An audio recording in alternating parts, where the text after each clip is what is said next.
হে জগতবাসী, আজ আমি শামীম আলী চিশতি আপনাদের সামনে আরও একটি আলোচনা নিয়ে আসলাম। সেই আলোচনাটি হলো যে আমরা বলতেছি যে আল্লাহ নিরাকার, আল্লাহকে দেখা যায় না, তবু তো আমরা আল্লাহ আল্লাহ করি, আল্লাহকে ডাকি।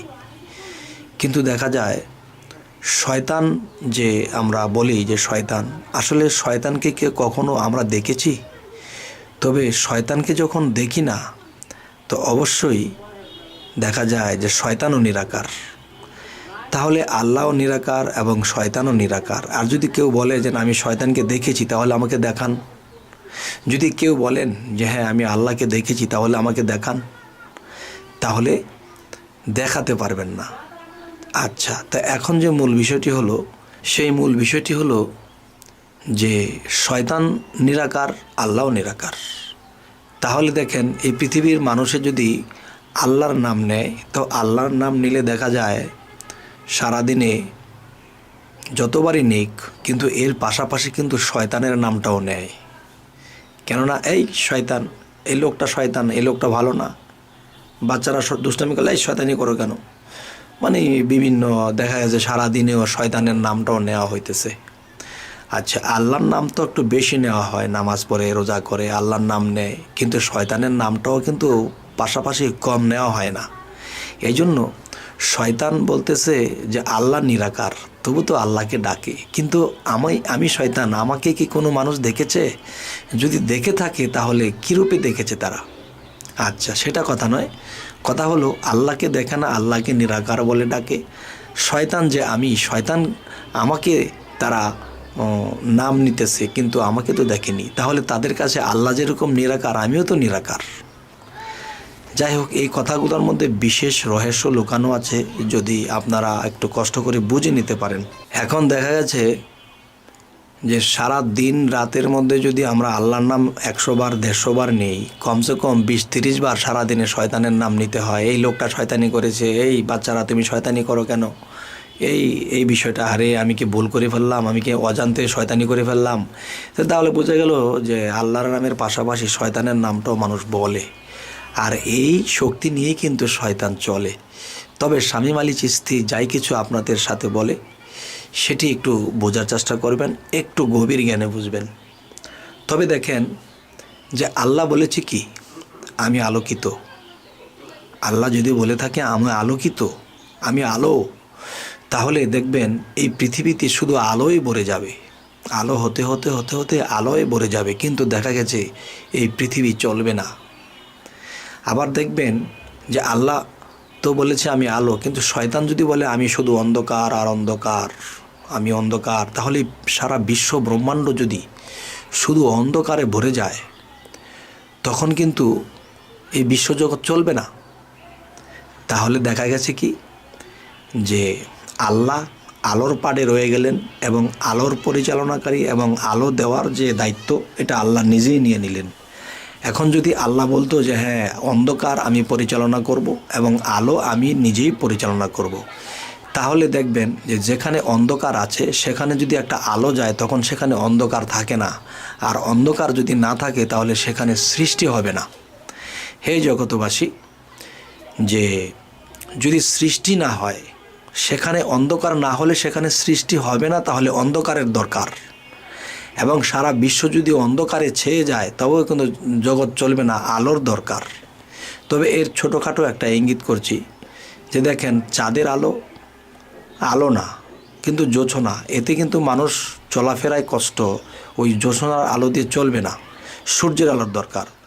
আর সূর্যের আলো দরকার বলে সর্বসময় যদি সূর্যের আলো উঠে থাকে, রাত না আসে, অন্ধকার না আসে, তাহলে কিন্তু সেই জোছনার আলো কাজে লাগবে না।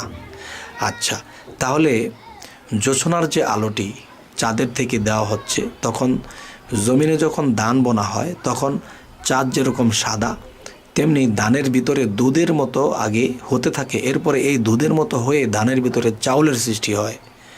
এবং দেখা যায় যখন নাকি ধানটা পেকে যাবে, তখন হলুদ রং ধরাইতেছে কে? এই সূর্যের আলোতে।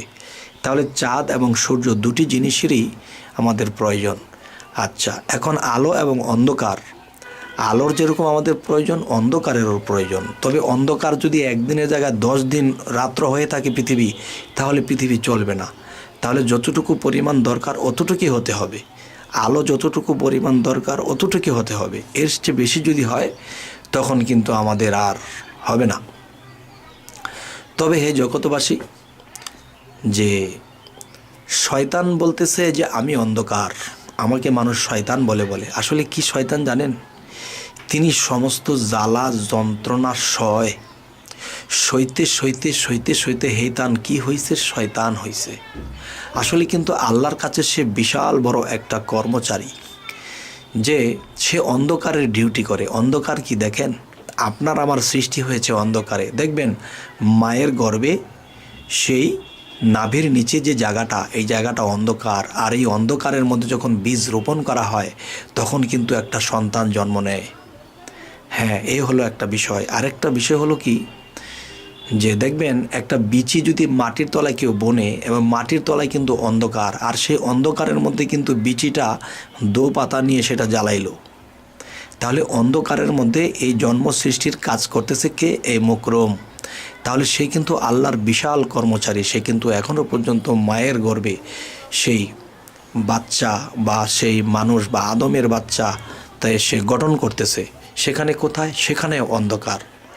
তো হে জগতবাসী, যে আলো যদি এসে যায়, আলোর ভাগ যদি আল্লাহর ভাগে পড়ে, তাহলে আল্লাহ যেখানে আসবে সেখানে অন্ধকার থাকবে না, আলোকিত হয়ে যাবে। তখন সে আলোর মধ্যে কিন্তু জন্ম হবে না। হে জগতবাসী, তাহলে শয়তানের অন্ধকার আমাদের দরকার আছে। শয়তানকে আমরা ঘৃণা করব না। তবে পৃথিবীতে আমরা এসেছি, আমরা নিজেরা শয়তানি কাজ করব না, মানুষেরটা মেরে খাবো না, এবং নিজে পবিত্র থাকব, সত্য বলবো, তখনই আমরা খারাপ থেকে বেঁচে থাকতে পারবো। কিন্তু যাকে আমরা শয়তান বলি, মূলত সে শয়তান নয়, সে আল্লাহর ডিউটি করে, সে আল্লাহর চাকরি করে। তবে এবার আসি, যে একজন মানুষ যখন সিদ্ধ পুরুষ হয়ে যায়, সিদ্ধ পুরুষ যখন সে হয়ে যাবে, তখন তার দ্বারা কোনো সন্তানাদি হবে না পৃথিবীতে। কেন হবে না? যে সে নিজে সিদ্ধ হয়েছে, আত্মজগতে আত্মা সিদ্ধ হয়েছে, পবিত্র হয়েছে, এবং তার মধ্যে যে কীট, এগুলো সমস্ত কিছু বীজ সিদ্ধ হয়ে গেছে, যার ফলে এর দ্বারা সন্তান হবে না। আর যদি সন্তান হয় তাহলে তার সিদ্ধ হওয়া বাকি আছে। যাই হোক, হে জগতবাসী, আজকের যে আলোচনাটা বোঝাইতে চাইলাম, এটা কিন্তু জ্ঞানীদের জন্য ইঙ্গিত। এই কথাগুলো সকল ব্যক্তিদের জন্য নয়। তবে আমি যে কিছু কিছু কথা বলি, যা বলা ঠিক নয়, তবু আমি নির্ভয় এই কথাগুলো বলি। কারণ আমি দেখেছি যে 100 ভাগের ভিতরে যে দেখা গেছে যে 98 ভাগ মানুষ আমার এই কথার পক্ষে, এবং দেখা গেছে 100 ভাগের মধ্যে 2 ভাগ মানুষ একটু এদিক সেদিক করে।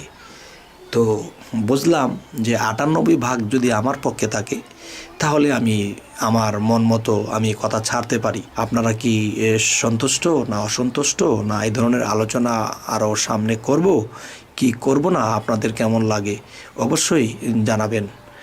তো হে জগতবাসী, আমাদের এই আলোচনা যদি আপনাদের ভালো লাগে, সামনে আমাদের ভিডিওগুলো ছাড়া মাত্র যেন আপনাদের কাছে পৌঁছে যায়, এর জন্য আপনারা সাবস্ক্রাইব করে রাখুন। তো আজ এই বলেই রাখবো। সকলেই ভালো থাকবেন। আল্লাহ হাফিজ।